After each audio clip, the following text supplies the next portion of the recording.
En el bullicioso siglo I de la República Romana, la grandeza de los juegos de gladiadores cautivaba a las masas, ofreciendo un espectáculo de vida o muerte. Los gladiadores, las estrellas de estas brutales contiendas, se formaban en diversas escuelas de entrenamiento, o ludi, estratégicamente repartidas por toda Italia. Estas instituciones, como la del Lentulo Batiato en Capua, convertían a prisioneros de guerra y criminales condenados en hábiles combatientes destinados a luchar por la supervivencia en la arena. El año 73 a.C. marcó un dramático giro en los acontecimientos cuando aproximadamente 200 gladiadores de la escuela Capua de Batiato idearon un audaz plan para liberarse de sus cadenas. Sin embargo, el plan fue traicionado, lo que desencadenó una tensa confrontación. Sin dejarse intimidar, unos 70 valientes individuos se apoderaron de armas improvisadas, simples utensilios de cocina como hachas y asadores, para forjar un camino hacia la libertad. En una audaz huida, también se apoderaron de carros cargados con armamento gladiatorio. Con la recién descubierta libertad, los gladiadores fugitivos, en una muestra de solidaridad, eligieron líderes de entre sus filas, dos galos, Crixo y Enómao, junto con Espartaco. El enigmático Espartaco, rodeado de misterio por su origen, era o bien un auxiliar tracio convertido en esclavo o bien un cautivo capturado por las legiones romanas. El título, tracio, podría denotar su estilo de combate gladiatorio, añadiendo ambigüedad a su nacionalidad. Esta intrépida banda de esclavos fugitivos, tras triunfar sobre una exigua fuerza enviada desde Capua, no solo aseguró su libertad, sino que también adquirió equipo militar de sus adversarios caídos, conservando su armamento gladiatorio. La cronología de los acontecimientos posteriores a su huida es algo confusa, pero los historiadores coinciden en que los gladiadores liberados, en un ataque de rebelión, saquearon los alrededores de Capua, engrosando sus filas con sus compañeros esclavos. Finalmente, buscaron refugio en el formidable terreno del monte Vesubio, lo que marcó un cambio estratégico en su lucha por la emancipación.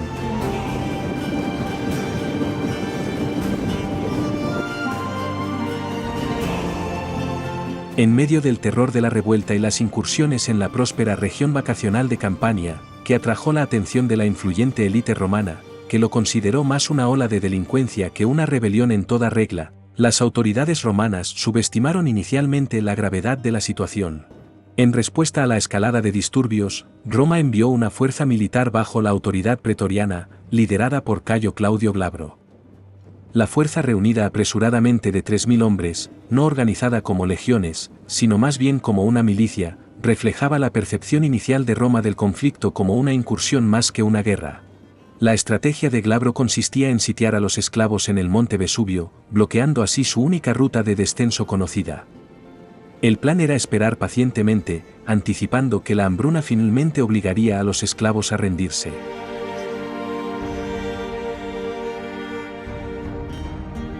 A pesar de la aparente falta de entrenamiento militar formal entre las fuerzas de Espartaco, demostraron un ingenio extraordinario.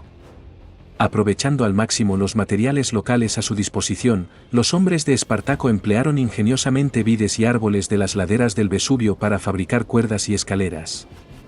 Estas herramientas improvisadas se utilizaron luego para descender en rappel por los acantilados de la ladera de la montaña opuesta a las fuerzas de Glabro. Este movimiento inesperado les permitió rodear la base del Vesubio, flanqueando al ejército de Glabro y orquestando un golpe devastador que aniquiló a las fuerzas romanas sitiadoras.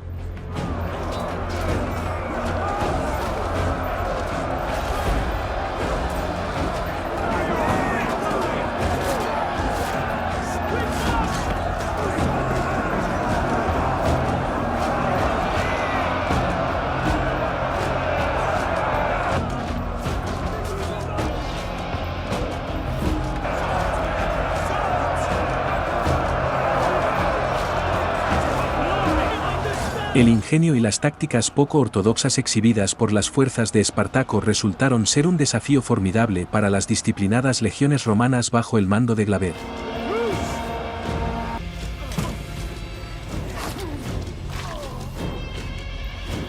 Tras la impresionante victoria en el Vesubio, las fuerzas rebeldes al mando de Espartaco se enfrentaron a una segunda expedición romana liderada por el pretor Publio Varinio. En esta ocasión, las fuerzas romanas, comandadas por Varinio y sus subordinados Furio y Cosinio, pretendían sofocar la revuelta de esclavos. Sin embargo, la expedición romana enfrentó desafíos internos, ya que Varinio decidió dividir sus fuerzas. Plutarco señala que Furio lideró a unos 2000 hombres, pero la fuerza total de la expedición de Varinio sigue sin estar clara. Si las fuerzas estaban compuestas por milicias o legiones es un tema de ambigüedad histórica. El resultado, sin embargo, es inequívoco: las fuerzas romanas fueron derrotadas por el ejército de Espartaco. Cosinio cayó en batalla, Varinio escapó por poco de la captura y los rebeldes se apoderaron del equipo militar de los ejércitos derrotados. Estas victorias reforzaron las filas de las fuerzas espartanas a medida que más esclavos se unían a su causa. El atractivo de la libertad y el éxito de sus anteriores enfrentamientos atrajeron no solo a esclavos, sino también a muchos pastores de la región. El ejército rebelde alcanzó la impresionante cifra de 70.000 hombres, una fuerza formidable que dedicó el invierno del 73 al 72 a consolidar sus conquistas. Durante este periodo, los esclavos rebeldes se centraron en entrenar, armar y equipar a sus nuevos reclutas. Su territorio de asalto se expandió para incluir las ciudades de Ñola, Nuceria, Turios y Metaponto. Sin embargo, las victorias tuvieron un precio. Enómao, uno de los líderes de la rebelión, murió, presumiblemente en batalla, y su nombre se desvanece en los anales de la historia. Durante estos acontecimientos, mientras los rebeldes se reagrupaban y reforzaban sus fuerzas, las autoridades romanas se enfrentaron a la creciente amenaza de Espartaco y su ejército en constante expansión. El escenario estaba preparado para el siguiente capítulo de esta saga, la batalla del Piceno.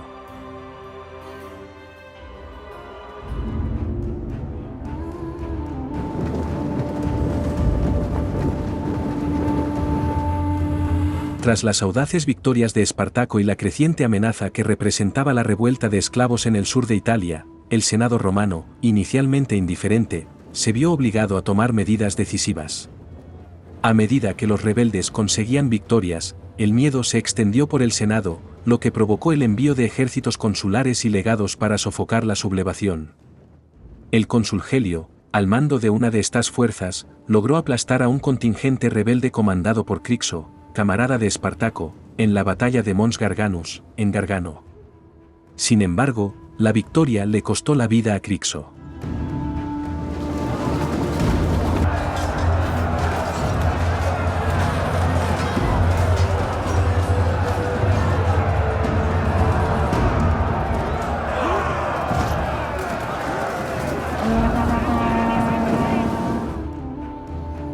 Espartaco, al enterarse de la derrota de su camarada, organizó un espectáculo macabro, obligando a 300 prisioneros romanos a participar en un combate de gladiadores, un macabro homenaje al caído Crixo.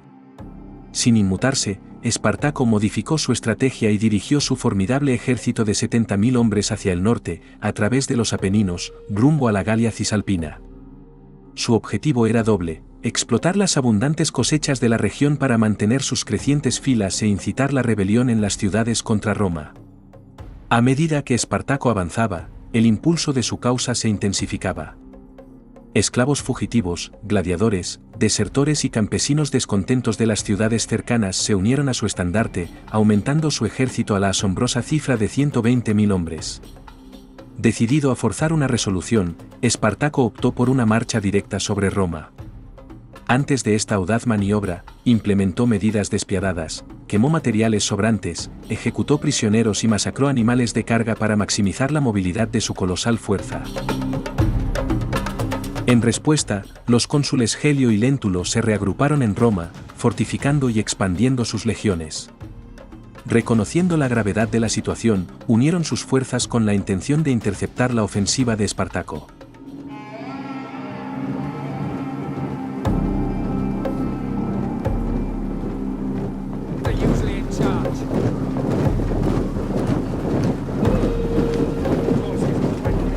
En la intrincada danza entre Espartaco y las fuerzas romanas, se preparó el escenario en Piceno para un enfrentamiento que resonaría en los anales de la historia.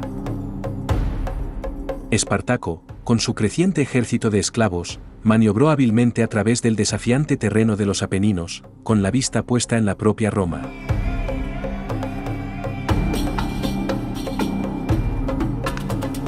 El ejército consular, bajo el liderazgo conjunto de Gelio y Léntulo, actuó con decisión para interceptar a las fuerzas rebeldes. La convergencia de estas dos formidables potencias tuvo lugar en el Piceno, donde el destino de Roma pendía de un hilo.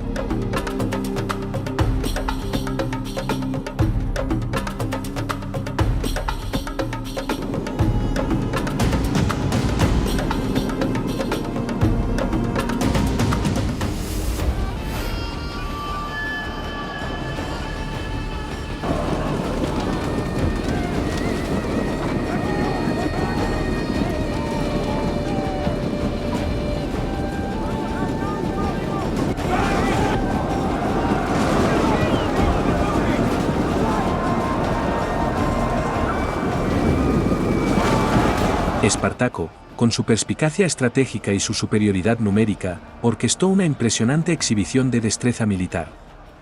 El enfrentamiento en el Piceno presenció la espectacular derrota del ejército consular combinado, al infligir Espartaco graves pérdidas a sus filas.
Espartaco, con su perspicacia estratégica y su superioridad numérica, orquestó una impresionante demostración de destreza militar.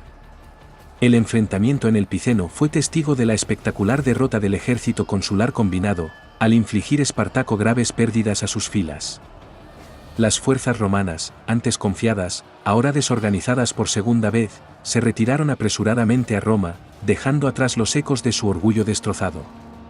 Para Espartaco, este triunfo marcó el cenit de su carrera militar, un momento en el que no solo derrotó, sino que aplastó a dos importantes ejércitos consulares en una única batalla decisiva. La batalla del Piceno se convirtió en la mayor derrota de Roma en esta guerra en curso, ensombreciendo al otrora poderoso ejército romano y envalentonando la búsqueda de libertad del ejército esclavo. Las repercusiones de esta victoria resonarían en la lucha en curso, marcando el curso de la Tercera Guerra Servil y consolidando el nombre de Espartaco como un formidable adversario en las páginas de la historia.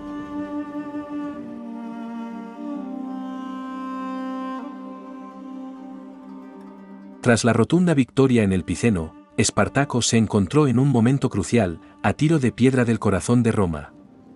Los restos derrotados de los ejércitos consulares, que llegaron a la ciudad en estado de desorganización, señalaban una amenaza inminente para el corazón mismo de la República Romana.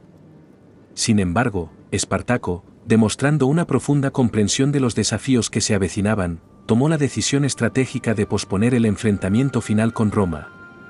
Reconociendo que su diverso ejército, aunque formidable, no estaba adecuadamente equipado para un asedio a la ciudad, Espartaco optó por una estrategia prudente. En lugar de avanzar hacia Roma, retiró sus fuerzas al sur de Italia. Turios, la ciudad de la región y sus alrededores, se convirtieron en el nuevo foco de operaciones de Espartaco. Allí realizó maniobras estratégicas, tomando Turios e intercambiando el botín con mercaderes para adquirir materiales esenciales como bronce y hierro. Estos materiales fueron cruciales para la fabricación de armas adicionales, reforzando la fuerza de su ejército. Al mismo tiempo, las fuerzas romanas enviadas para sofocar la rebelión sufrieron repetidas derrotas a manos de Espartaco y sus decididos seguidores. La audacia y la eficacia del ejército esclavo se habían convertido en una preocupación importante para el Senado romano. En el año 71 a.C., reconociendo la gravedad de la situación y la aparente imparabilidad de la rebelión de esclavos, el Senado tomó una medida decisiva.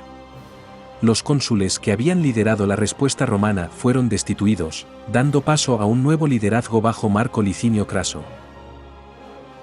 El nombramiento de Craso marcó un punto de inflexión en la guerra contra Espartaco.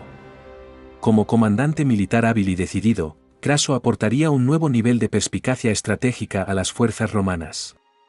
El escenario estaba preparado para un cambio drástico en la dinámica del conflicto, ya que la República movilizaba sus recursos para afrontar el formidable desafío que planteaban Espartaco y su rebelión. La batalla del río Silario pronto se convertiría en un capítulo crucial de esta saga en desarrollo. En el año 71 a.C., la Tercera Guerra Servil llegó a su momento decisivo. Espartaco, quien había liderado la rebelión de esclavos contra Roma, había infligido varias derrotas a las fuerzas romanas, incluyendo las del Vesubio y el Piceno. Para contrarrestar la creciente amenaza, Roma nombró a Marco Licinio Craso, un aristócrata rico y ambicioso, para hacerse cargo de la campaña. Conocido por su vasta fortuna y su extensa posesión de esclavos, Craso tenía un interés personal en sofocar la revuelta, ya que muchos de los esclavos rebeldes provenían de propiedades como la suya. Craso reunió 6 legiones con sus propios recursos y se le confió lo que quedaba de los ejércitos consulares romanos derrotados. Estaba decidido a evitar los errores de los comandantes anteriores y puso gran énfasis en la organización y la disciplina. Asignó 2 legiones a un subordinado llamado Mumio, instruyéndole a evitar la confrontación directa con los rebeldes. Sin embargo, Mumio desobedeció y se enfrentó a las fuerzas de Espartaco, solo para ser derrotado en una emboscada cuidadosamente preparada. Furioso por este fracaso, Craso tomó medidas drásticas para restablecer el orden en sus filas. Restableció el antiguo castigo de la aniquilación, en el que cada 10º soldado de una cohorte seleccionada era ejecutado por sus camaradas. La brutal demostración logró restaurar la disciplina y el miedo entre sus tropas, fortaleciéndolas en las batallas venideras. Craso comenzó entonces a presionar a Espartaco, ganando varios combates y obligando al ejército rebelde a retroceder hacia el sur, hacia Brutium. Los romanos construyeron fortificaciones a lo largo del límite norte de la posición de Espartaco, atrapándolo a él y a sus fuerzas sin posibilidad de escape. Espartaco ideó un plan para cruzar el estrecho hasta Sicilia, donde esperaba reclutar más esclavos para su causa y reforzar su ejército. Contactó con los piratas cilicios, buscando su ayuda para transportar sus fuerzas. Sin embargo, tras llegar a un acuerdo, los piratas no cumplieron, dejando a Espartaco abandonado. No se sabe con certeza si fueron sobornados por Craso o si simplemente engañaron al líder rebelde desde el principio. En el invierno del 71 a.C., como último acto de desesperación, Espartaco intentó negociar con Craso, quien se mantuvo implacable. Finalmente, Espartaco no vio otra opción que luchar contra los romanos en condiciones desventajosas. Contra todo pronóstico, los rebeldes lograron romper las líneas romanas, lo que les permitió escapar hacia el norte. Sin embargo, esta victoria tuvo un alto precio. Muchos hombres murieron en el combate, y más de 10.000, incluidos Ganico y Casto, fueron aniquilados por los romanos. Espartaco hizo un último esfuerzo por alcanzar su objetivo alpino y escapar de la República Romana, pero sus esperanzas se vieron frustradas mucho antes de alcanzarlo, al encontrarse atrapado entre 3 ejércitos romanos. Además de las legiones de Craso, que lo perseguían sin descanso, Pompeyo, posiblemente el general más estimado de Roma, marchaba por el sur de Italia con sus veteranos legionarios que regresaban de Iberia. Además, el Senado había llamado a otro general, Marco Terencio Varrón Lúculo, procónsul de Macedonia, destacado en Brundisium con 4 legiones propias. Consciente de que él y sus seguidores pronto morirían, Espartaco decidió luchar hasta la muerte. Siguiendo el ejemplo de su camarada caído, Crixo, se enfrentaron a Craso en una última batalla, decididos a morir combatiendo e infligir el mayor daño posible al enemigo.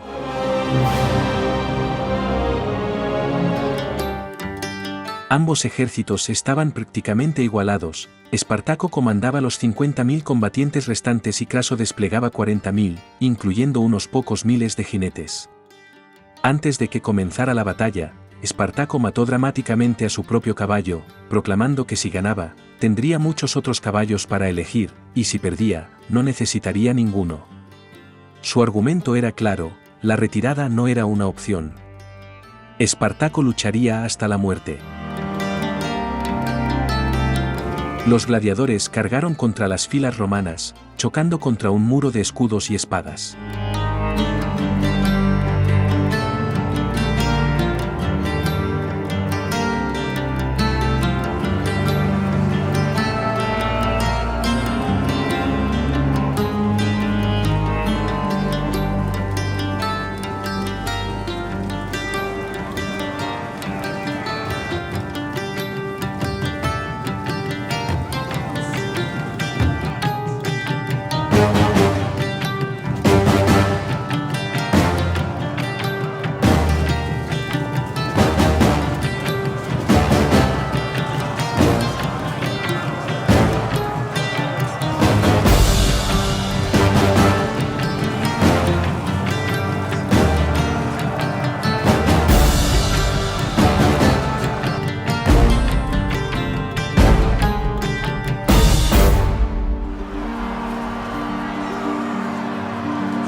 La batalla fue larga y sangrienta, sin que ninguno de los bandos lograra avances decisivos.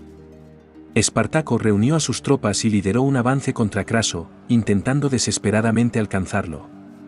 Abatió a 2 centuriones que intentaron bloquearle el paso, a pesar de recibir numerosas heridas.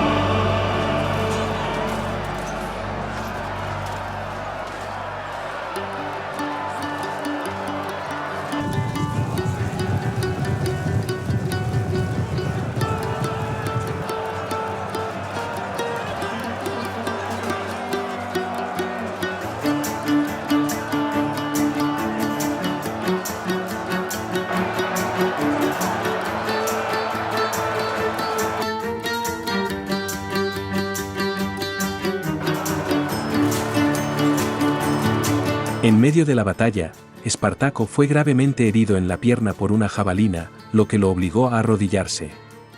A pesar de su herida, el líder rebelde se negó a rendirse y continuó luchando hasta que finalmente fue dominado y asesinado por la guardia personal de Craso. Su muerte conmocionó a todo su ejército, y con la muerte de su líder, se desmoronaron. La lucha inicial había sido brutal, pero el campo de batalla se convirtió en una masacre. Al final, 36.000 antiguos esclavos yacían muertos, en comparación con solo 1.000 romanos.